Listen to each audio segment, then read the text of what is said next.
Salam hörmətli müəllimlər, dəyərli həmkarlar. Mən Leyla Allahverdiyeva.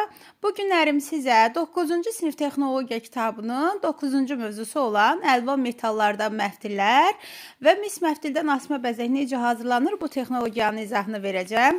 Deməli müəllimlər, biz 5-ci sinifdə artıq məftillər necə əldə olunur, hansı üsullarla əldə olunur bunu öyrənmişdik. Deməli neçə üsulla əldə olunurdu? Məftillər 2 üsulla əldə olunurdu.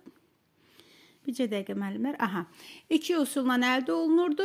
Bir prakat üsulu ilə və bir də çəkmə üsulu ilə. Prakat üsulu ilə əldə olunan məftillər nə deyirdik? Katanka deyirdik və demişdik ki, katankanın enkəsinin diametri 5 mm-dən artıq olur.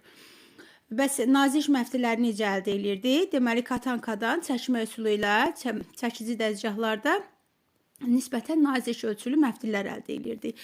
Və bir nüansı da yadımızda saxlayaq ki, müəllimlər, əgər bizə düşsə ki, məftillər nəyinə görə bir-birinə fərqlənir və yaxud da məftillər təyinatına görə bir-birinə nə ilə fərqlənir? Deməli, müəllimlər, məftillər həm növünə görə fərqlənir. Yəni, mis, latun, sink nə məftildirsə buna görə fərqlənir. Bir də diametrlərinə görə fərqlənir. Yadımızda saxlayırıq belə deyə, həm diametrinə görə və bir də növünə görə məftillər bir-birinə fərqlənir. Qaldısa rənginə. Deməli, müəllimlər, məftilin üst təbəqəsini istənilən rəngli rezin təbəqə ilə, rezin örtüşlə örtə bilərik. Yəni, üzləyə bilərik. Bunu yadımızda saxlayırıq.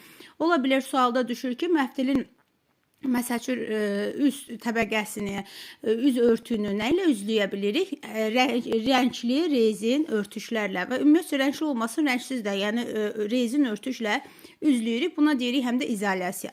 Daha sonra baxaq görək müəllimlər, məftil hansı əlvan metallardan hazırlanır? Məftillər əlvan metalları artıq biz öyrənmişdik, hansılar idi? Mis, alüminium, sink, latun və s.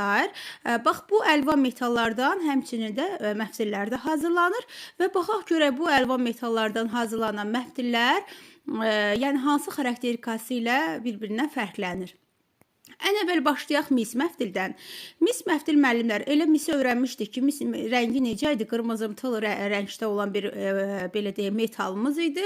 Ən çox elektrotexnikada istifadə olunurdu, elektrik naqillərinin çəkilməsində istifadə olunurdu. Niyə? Çünki elektrik keçiciliyi yüksək idi.